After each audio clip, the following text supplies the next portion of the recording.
Tu galères dans tes révisions, tu comprends rien à ton cours, ton prof est une mamie qui récite le Duno et t'en as marre de dépenser des centaines d'euros dans un prof particulier. Ok, t'es au bon endroit. Salut, je m'appelle Nat et j'ai été dans le même cas que toi pour passer mes diplômes. J'ai perdu tellement de temps à lire et relire des cours stériles avec des explications de profs incompréhensibles. Alors maintenant que j'ai mes diplômes et que j'ai été comptable et chef comptable à manager une équipe et à leur apprendre le métier, j'ai décidé de tout plaquer pour monter la plateforme de formation qui va te faire comprendre tes cours et réussir tes examens. Tu vas y retrouver des cours clairs, vulgarisés, avec des exemples simples pour chaque concept, en vidéo, en audio et en fiche à télécharger. Et comment je sais que tu vas comprendre et que tu vas réussir? Parce que je serai là, avec toi, pour t'éclairer quand on a besoin. Comme un prof particulier, on peut même corriger tes exercices ensemble. Sauf que là, tu as un accès 24/24, 7 jours sur 7, à un contenu qui s'améliore sans cesse et qui s'adapte à toi. Un Duno, ça coûte quoi? 25 € et c'est périmé l'année suivante? Une école, 6 000, 8 000, 10 000 euros à l'année pour que tu galères? Allez, oublie ça. Aujourd'hui, j'ai une offre de lancement. 19,90 € pour un accès illimité à une formation qui est à jour, qui te sort de la galère et qui te fait gagner du temps pour que tu puisses vraiment te préparer à l'examen. Et si tu n'es quand même pas satisfait, je te rembourse intégralement.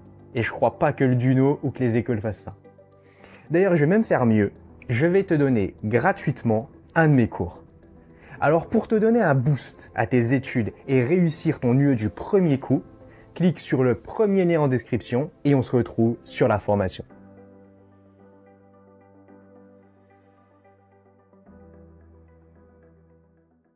Chapitre 1. Introduction à la comptabilité. Premier point, le rôle de la comptabilité. La compta, c'est défini par le plan comptable général, donc ça c'est un petit peu la Bible du comptable, comme étant un système d'information, enfin d'organisation même de l'information financière, permettant de saisir, classer, enregistrer les données de base chiffrées et présenter des états reflétant une image fidèle du patrimoine, de la situation financière et du résultat de l'entité à la date de clôture. En clair, la comptabilité, c'est quand tu organises une information en argent, donc chez nous ça va être en euros, pour expliquer la situation financière d'une personne ou bien d'une entreprise à une date précise. Prenons un exemple. Tu veux laisser une trace que toi, tu dois 100 € à Thomas parce que tu lui as acheté un téléphone le 5 janvier. Eh bien, la comptabilité, ça consiste à marquer dans un grand livre qui représente ta vie que au 5 janvier, tu as dans ton patrimoine un téléphone qui vaut 100 € et que tu as une dette de 100 € envers Thomas. Donc la comptabilité, c'est non seulement une manière de prouver ce qui se passe dans la vie économique de quelqu'un, donc encore une fois que ce soit un humain ou une entreprise, mais de toute façon, il y a plein de situations où c'est obligatoire de tenir une comptabilité, notamment quand on est une société. Point suivant, les deux types de comptabilité. On distingue la comptabilité financière et la comptabilité de gestion. La compta financière, c'est ce que fait le comptable. C'est ce qu'on va apprendre dans cette formation. On appelle aussi ça la comptabilité générale. Ce type de comptabilité est obligatoire et c'est un moyen de preuve. La comptabilité financière est tournée vers le passé. Elle raconte ce qu'il s'est passé dans la vie de l'entreprise. Elle produit des rapports qu'on appelle des comptes sociaux qui vont raconter toute la vie de l'entreprise sur un an. Donc, en 2025, on va écrire les comptes sociaux de l'année 2024 pour expliquer la vie de l'entreprise en 2024. On dit que la comptabilité financière donne une image fidèle de la réalité économique de l'entité. on va dire de l'entreprise, hein, pour être plus clair. À l'inverse, la comptabilité de gestion, qu'on appelle aussi la comptabilité analytique. Elle est totalement facultative et prévoit ce qui va se passer dans le futur. C'est-à-dire qu'on écrit l'avenir de l'entreprise selon nos prévisions. Par exemple, ta société va faire un chiffre d'affaires de 3 millions d'euros, elle va dépenser 2 millions en achat de marchandises, donc il va lui rester 1 million d'euros de bénéfices, par exemple. Donc, évidemment, on fait ça de manière plus précise, hein, mais tu vois l'idée. La comptabilité de gestion, elle permet aussi d'analyser le présent. On a dit que les comptes sociaux qui racontent la vie de l'entreprise, ils sortent avec 1 an de retard. En 2025, tu fais les comptes de 2024. C'est normal parce qu'il faut un peu de temps pour mettre tout ça au clair. Mais tu peux quand même faire une simulation en direct. Ça va pas être aussi précis que les comptes sociaux, mais ça va être suffisant pour t'aider à prendre les bonnes décisions pour ton entreprise. La comptabilité, c'est primordial pour tout le monde. Pour le dirigeant de l'entreprise, pour voir comment son entreprise elle va. Pour l'investisseur, pour voir combien vaut l'entreprise. Pour la banque, pour l'État, pour le salarié qui veut savoir si on lui a bien versé son salaire, par exemple. Point suivant, la normalisation de la comptabilité. Tu te doutes qu'on ne peut pas tous avoir notre propre comptabilité. C'est comme un outil de mesure. En Mésopotamie, on utilisait le pied, le pouce, la paume, la coudée pour prendre des mesures. Donc en fait, chacun prenait ses propres mesures en fonction de sa morphologie. Donc c'était n'importe quoi, on ne pouvait pas s'y retrouver. Et bien en comptabilité, c'est pareil. Si on ne normalise pas la manière de fonctionner, tout le monde va être perdu. Et une fois que tout le monde écrit la comptabilité de la même manière, on peut comparer les entreprises entre elles et comparer avec les années précédentes. Et puis, pour contrôler aussi, c'est beaucoup plus facile pour éviter les fraudes. Donc en France, on a d'abord les directives européennes, puis le code de commerce, puis le plan comptable général. Et enfin, la jurisprudence et la doctrine. Il y a plusieurs organisations qui régissent les normes. L'autorité des normes comptables, qui établit les règlements comptables, donc ce que le comptable doit faire, et donne son avis sur les normes comptables nationales et internationales. Donc donner son avis, c'est dire comment interpréter les textes, hein. C'est pas dire si il trouve ça bien ou pas. L'ordre des experts comptables, qui publie aussi des avis et des recommandations. Et puis la Compagnie nationale des commissaires aux comptes, qui donne aussi son avis et soumet des propositions au garde des Sceaux, le ministre de la Justice. Nous, notre norme comptable, c'est le PCG. Il existe aussi une norme internationale qu'on appelle l'IFRS. C'est un autre type de norme. Point suivant, les principes fondamentaux. Le tout, c'est que la comptabilité soit conforme aux règles en vigueur, qu'elle applique de bonne foi ces règles et qu'elle donne une image fidèle de l'entité. Il y a donc 8 principes à respecter. La continuité de l'exploitation. Tu dois faire la comptabilité de ton entreprise comme si elle allait durer longtemps. L'intangibilité du bilan d'ouverture. Tu dois t'assurer que ton bilan d'ouverture d'un exercice corresponde au bilan de clôture de l'exercice précédent. En clair, le bilan au 31 décembre 2024 à 23h59 doit être le même que celui au 1er janvier 2025 à minuit 0. L'indépendance des exercices.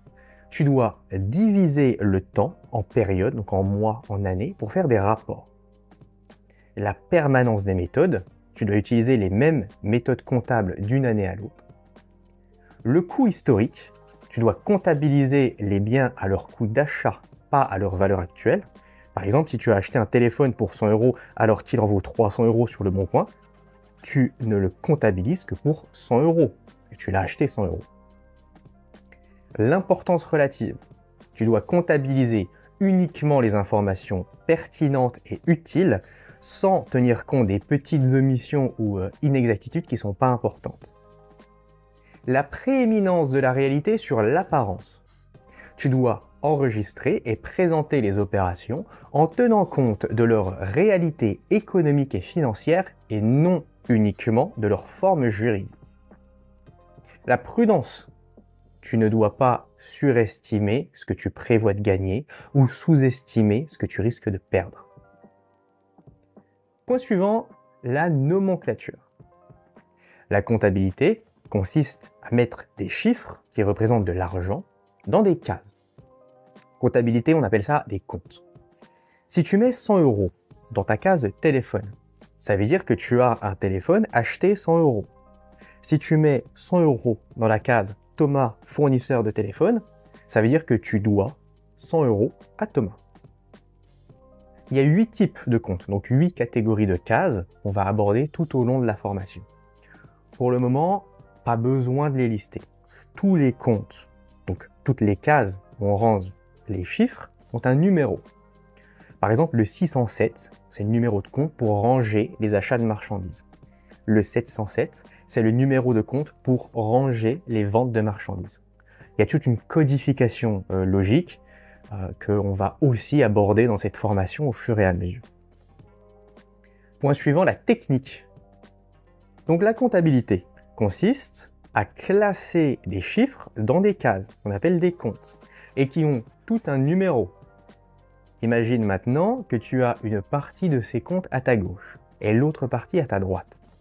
Tu peux bouger certains comptes d'un côté ou de l'autre, et d'autres vont toujours rester du même côté. La règle, c'est la suivante. À chaque fois que tu mets un montant dans un compte à gauche, tu dois mettre le même montant dans un autre compte à droite. À gauche, ça représente ce que tu as, ce que l'on te doit, ou bien tes charges. Par exemple, un téléphone à 100 € qui t'appartient, les 50 € que Camille te doit, le forfait téléphonique de 20 € que tu payes tous les mois, tout ça, c'est à gauche. C'est aussi de ce côté que tu inscris l'argent qui va rentrer dans ton compte bancaire. Si Camille, elle te donne 50 €, tu vas les inscrire dans le compte banque, c'est le numéro 512, à gauche. Donc à gauche, c'est le débit. À droite, maintenant, ça représente les capitaux propres. Si tu ne sais pas encore ce que c'est, on va pas en parler tout de suite. Mais aussi, ça représente ce que tu dois, ou tes revenus, l'argent que tu gagnes. Par exemple, si tu dois 100 € à Thomas, ou si tu as vendu un gâteau pour 50 €, tu les inscris à droite. C'est aussi de ce côté que tu inscris l'argent qui sort de ton compte bancaire. Si tu payes 100 € à Thomas, tu vas les inscrire dans le compte bancaire, donc dans le compte banque, toujours le numéro 512. Le compte banque, c'est un compte que l'on peut déplacer d'un côté ou de l'autre. Donc dans ce cas-là, si tu payes 100 € à Thomas, tu vas les inscrire dans le compte banque numéro 512 à droite. Attention, ça ne veut pas dire que tu sors de l'argent à droite pour le mettre à gauche. On ne fait pas transiter de l'argent. On écrit des flux d'échange. On raconte une histoire. Donc tout ce qui est à droite, c'est le crédit. Bon, ça commence un petit peu à faire pas mal d'infos, on va prendre des exemples. Tu achètes un téléphone, 100 € à Thomas. Donc tu lui dois 100 € que tu n'as pas encore payé.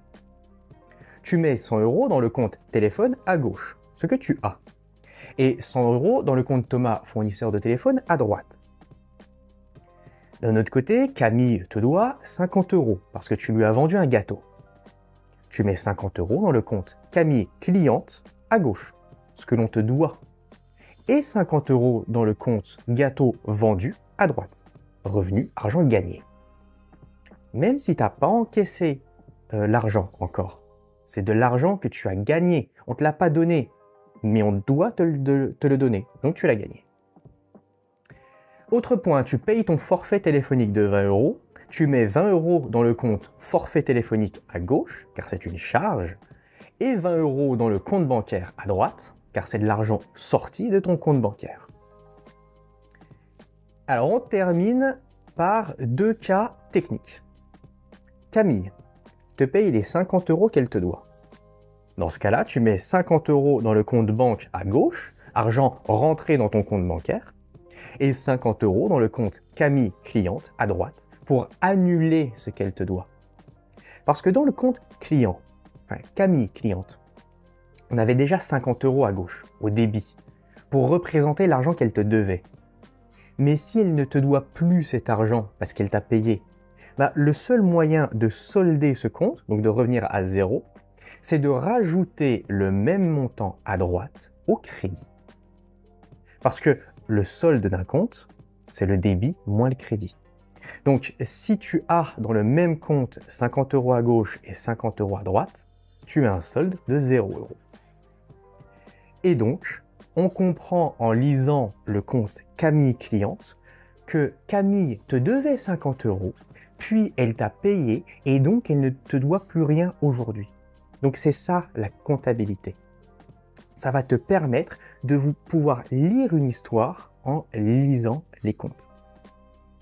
Allez, si tu as tout compris, je te laisse me faire en commentaire de la formation le dernier exemple avec Thomas, dans le cas où tu lui payes les 100 € que tu lui dois.